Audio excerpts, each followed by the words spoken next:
네, January effect, 1월 효과. 이것은 사실 영어로 나온 이야기이기 때문에 미국에서 출발한 용어일 거라고 봅니다. 월스트리트 저널은 올해에도 이 증시가 20-30%의 거품을 더 형성할 것이다.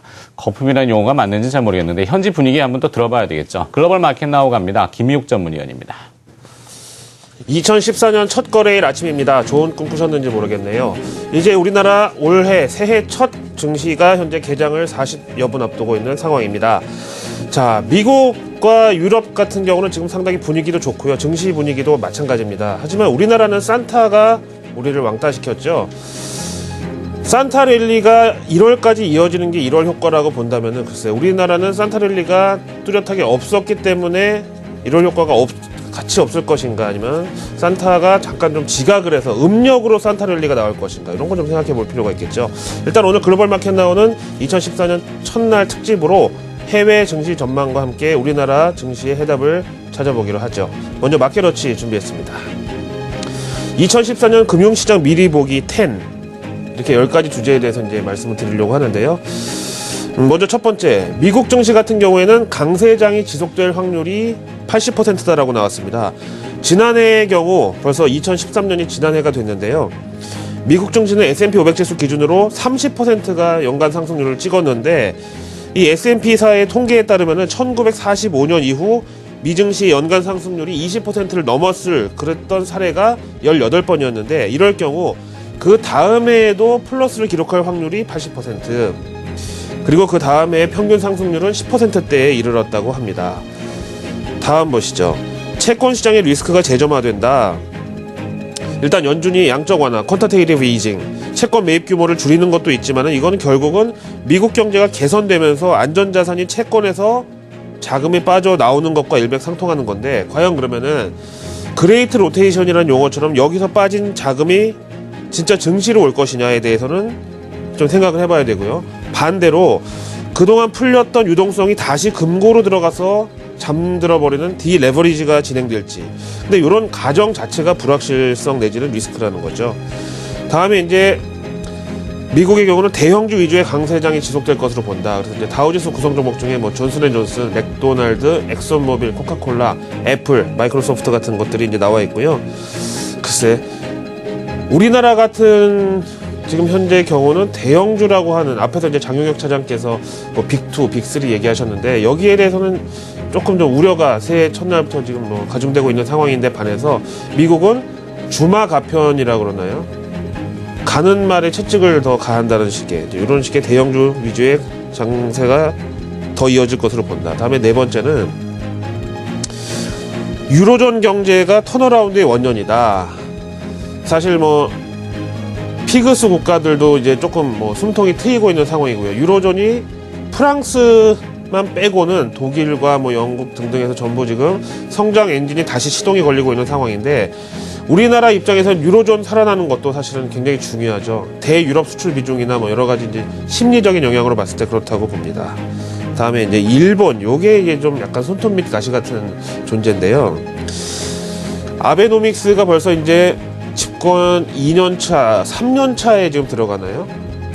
그동안 진짜 거의 가미가제식 돈 풀기가 계속됐는데, 환율은 보니까 이제 본격적으로 지금 탄력을 받고 있는 상황이고, 일본의 아베노믹스가 결실을 맺는 해가 바로 올해가 될 것이다. 유동성이 과연 인플레를 올리면서 실물 경제의 활력을 지원할지, 아니면 그냥 돈잔치로 끝나버리고 말지가 결정되는 게 바로 올해다. 일단 외신과 해외에서는 긍정적으로 보고 있습니다. 다음에 오바마 대통령의 공약 중에 하나가 미국 제조업을 다시 부활시키겠다, 이거였는데, 이제는 메이드 인 차이나에서 메이드 인 USA로 다시 글로벌 제조업의 트렌드가 바뀐다는 거고요.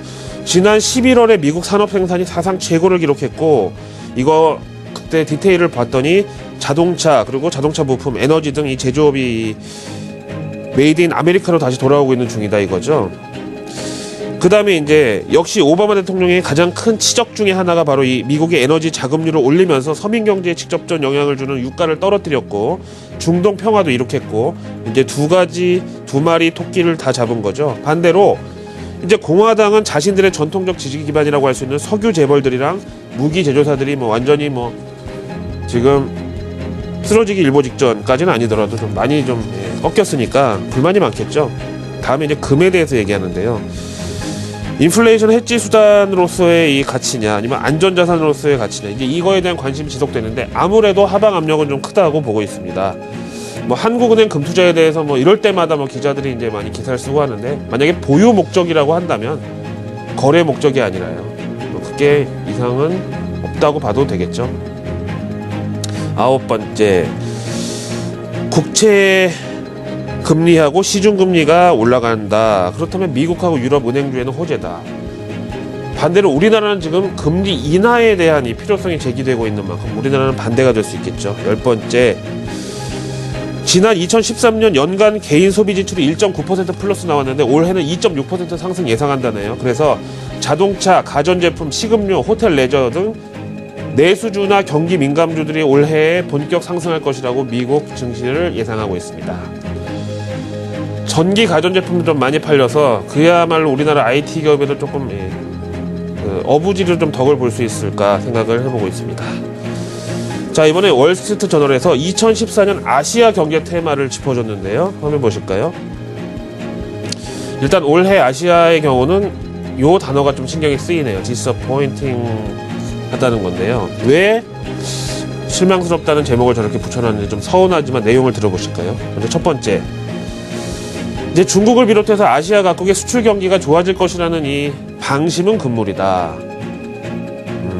중국을 비롯해서 동아시아 각국의 수출 둔화는 미국과 유럽의 수요 둔화와 연결되는 것으로 이제 미국하고 유럽 경제가 좋아지기는 하겠지만은 인플레이션을 보자는 거죠.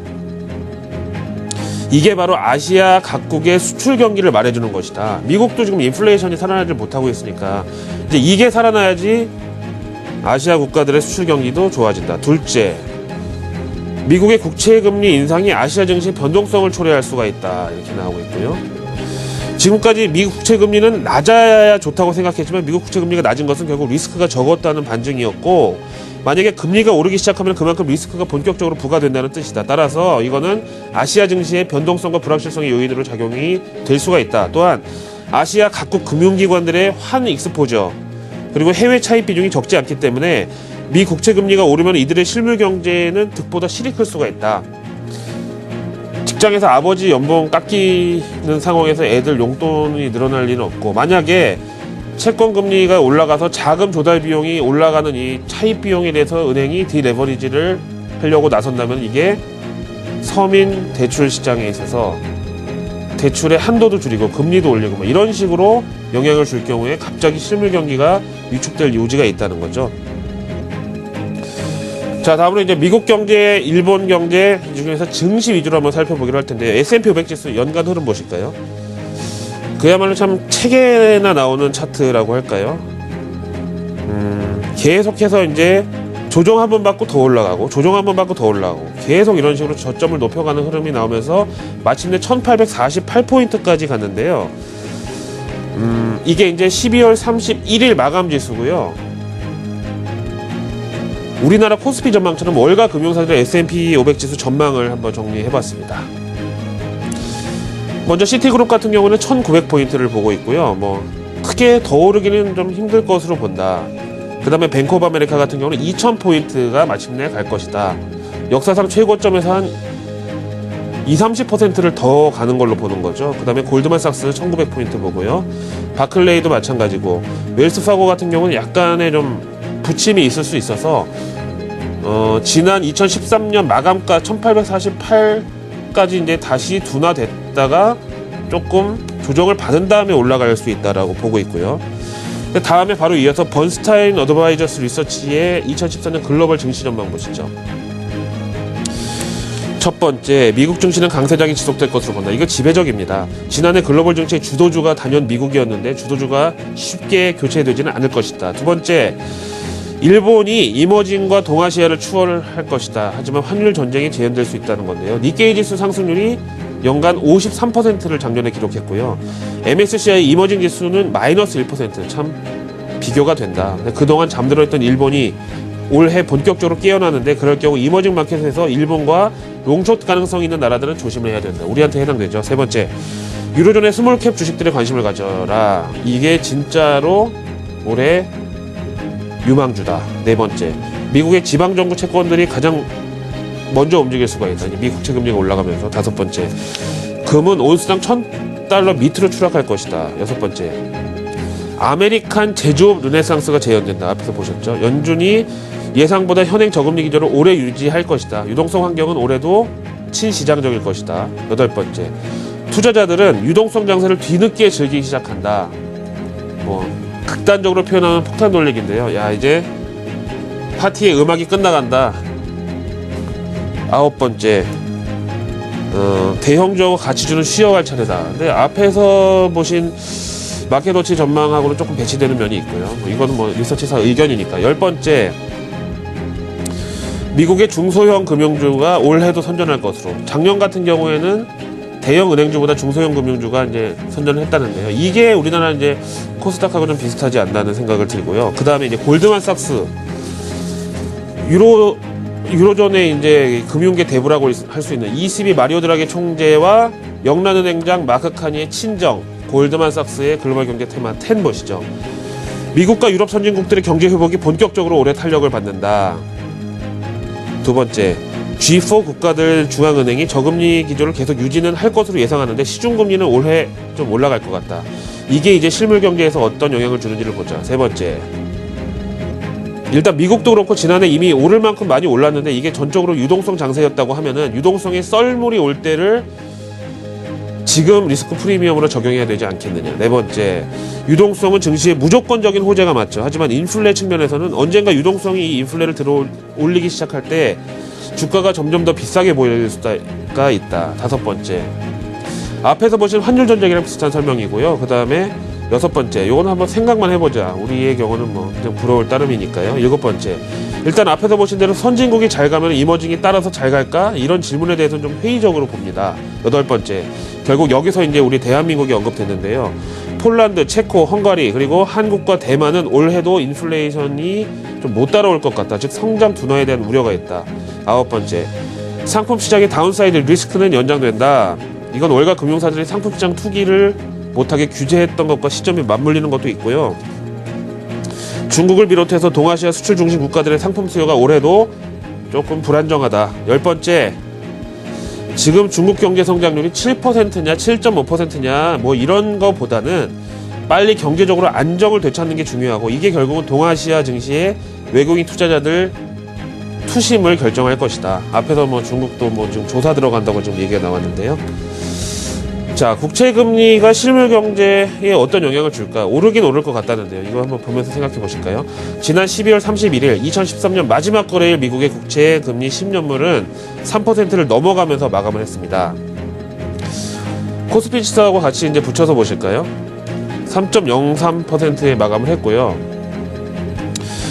지난 이제 6월 달부터 출구 전략, 양적 완화 축소 이런 이제 단어가 나올 때마다 코스피하고 이제 역동조화가 가장 뚜렷하게 나타났었는데 12월 말에 들어서 산타랠리에 있어서는 코스피 지수가 미 국채금리 상승에도 의연하게 올라갔다. 그러면 도대체 뭐가 이게 트릭이냐? 미 국채금리가 트릭이기보다는 코스피가 좀 인위적으로 갔다가 이 윈도우 드레싱을 한 측면이 있지 않겠느냐라고 생각하고요. 거기다가 이제 또 걱정되는 게 달러 대비 엔화 환율인데요. 105엔 30전에 가서 붙였습니다. 이거를 이제 달러 대비 엔화 환율하고 코스피하고 또 보시면은요. 달러 대비 엔화 환율이 100엔대를 넘어가거나 결정적으로 상승 기조에 있을 때는 코스피가 좀 약간 역시 롱숏에 따라서 영향을 받았다. 이렇게 얘기를 할 수 있고요. 이제 얘기 나온 김에 니케이 225 지수 연간 지수 보면서 이제 일본 대기업들의 전망도 한번 보시겠는데요. 니케이 225 지수 1년간 그래프 보실까요? 네, 누가 봐도 쉽게 꺾일 것 같지 않아 보이는 이 그림이고요. 일단 16,291엔에 마감을 했습니다. 일본 주요 대기업들이 달러 대비 엔화 환율하고 니케이 지수 전망 어떻게 보는지 이것도 이제 사실 우리한테 중요한데 한번 정리해 보겠습니다. 아사히 쪽에서는 110엔을 기어이 가고야 말 것이다. 니케이 지수는 약간 좀 변동성이 있기 때문에 15,000 밑으로 추락을 할 수도 있지만 결국 상단은 17,500 정도까지를 본다. 그 다음에 재팬 토바코 같은 경우는 107엔대를 보고요. 니케이 지수는 18,000엔까지 보고, 그 다음에 신일본 제철의 경우는 달러 대비 엔화 환율이 지금 올 때까지 다 왔다. 그리고 니케이 지수도 마찬가지다. 보수적으로 보네요. 그 다음에 히타치 110엔대를 결국 간다고 보고요. 17,000까지 니케이 지수 상단 열어놨습니다. 이제 다음으로 도시바, 파나소닉, 혼다 같은 수출주들 결국 달러 대비 엔화 환율 110엔대까지 보고 있고요. 니케이 지수도 17,000, 8,000까지 상단 열어놓고 있고, 금융사들의 경우는 상당히 불리시합니다. 다이와 증권 같은 경우는 달러 대비 엔화 환율이 113엔을 간다. 니케이 225 지수의 상단은 2만 엔으로 열어놨고요. 다음에 노무라 같은 경우는 달러 대비 엔화 환율을 115엔대까지 받고, 니케이 지수 19,000까지 보고 있는 이런 상황이고요. 그 다음에 NTT 도코모도 달러 대비 엔화 환율을 110엔대를 결국 가고야 만다. 그 다음에 소뱅도 약간 좀 보수적으로 보긴 하네요. 일단 전자업체들은 조금 보수적으로 보고 금융회사들이 상당히 좀 강하게 보는 일본 증시 이런 상황인데요. 자, 뭐 그만한 자신감이 이유가 다 있는 거겠죠. 마지막으로 MSCI 한국지수 연간 흐름 보실까요? 사실 1년간 흐름을 보시면 그냥 본전치기로 마감을 했습니다. 제가 보는 화면과 함께 연간 흐름을 보시면은요, 5월 달에 한번 이 V자로 내려갔다 올라가는 구간이 보이고 있긴 하지만 어쨌든 올해는 본전치기이고요.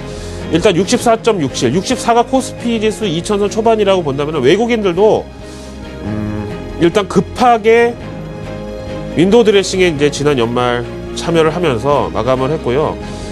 근데 이제 올 초가 1월 효과가 이제 문제인데, 일단은 이렇게 된 이상 음력으로 산타랠리가 나올 가능성도 현재는 없지는 않다고 보고요. 대신에 이제 앞에서 빅2라고 할 수 있는 삼성전자, 현대차의 이제 실적 같은 경우가 이걸 조금 제한할 텐데, 잘 아시겠지만 한번 오르려고 마음먹은 증시는 그런 악재도 오히려 의연하게 올라가는 그런 성향이 있고요. 지금 이제 지난 마지막 거래일 윈도우 드레싱을 하루 만에 이제 뭐 다 깨버리려는 이 투심은 일단 아는 것으로 보고, 대신에 미 국채 금리가 3%를 넘어가고 있는 이런 상황에서 역동조화의 그동안 흐름을 깨고 같이 동반 오른 코스피는 둘 중에 하나가 뭔가 이제 우리를 속이고 있다는 거는 말씀을 드리고 가겠습니다.